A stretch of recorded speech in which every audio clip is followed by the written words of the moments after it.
তাই বিলম্ব না করে আমি এই মুহূর্তে মহামণি দেবর্ষীনাথকে স্মরণ করবো, আর তাই স্মরণ করে পাঠিয়ে দেবো ওই উৎসব কুটির প্রাঙ্গণ। কোথায় কোথায় মহামণি? নারায়ণ নারায়ণ নারায়ণ। দেবরাজ আমাকে করছে স্মরণ, তাই আমি এই মুহূর্তে দেব দর্শন। তাই মধুমাখা হরির নাম গাইতে গাইতে যাবো সেই দেবরাজের নিকট। বংশের কারাগারে মা দৈব কিরুদরে জন্ম নিল ভগবান।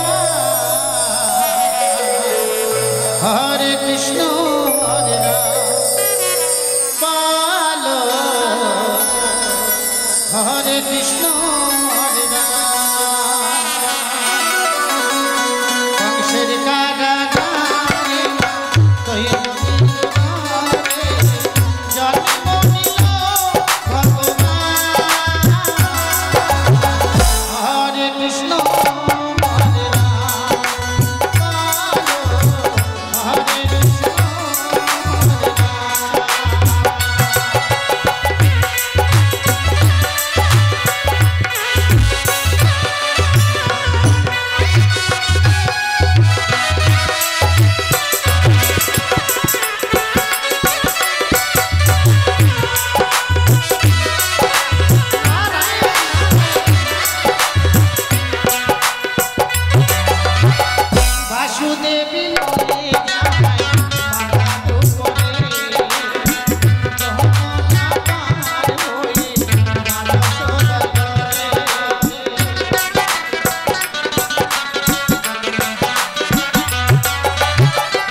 দৈব মহামণি মর্তের বুক হইতে ভগ্নি পদ্মাবতী এসেছে আমাদের সবার মাঝারে শুধুমাত্র উৎসাহর নিত্য কৃষ্ণ দর্শন করবার জন্য বলছেন দেবরাজ। তাই বিলম্ব না করে তুমি এই মুহূর্তে চলে যাও করি প্রাঙ্গণ।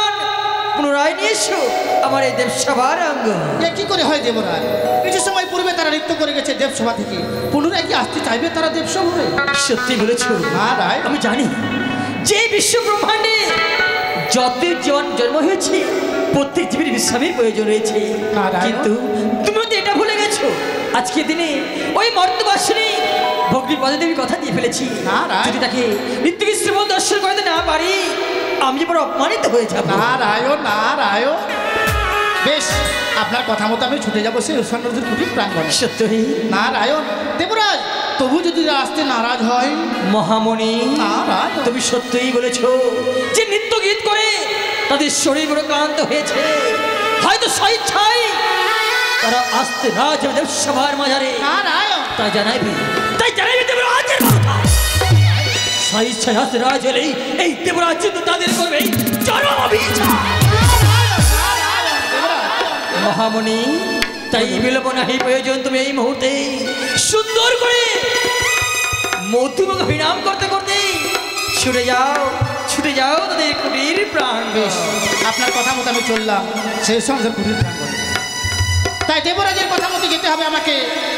33 কোটি দেবতাকে নিমন্ত্রণ করতে হবে, আর যেতে হবে আমাকে উৎসব কুটির প্রাঙ্গণে। তাই মধুমাখা হরি নাম গাইতে গাইতে যাবো আমি। তাই শ্রীকৃষ্ণ কালো, তাই রাধা কালো কালো বলে ব্যঙ্গ করে বলছে। কারণ শ্রীকৃষ্ণ কি বলছে তাই শুনুন।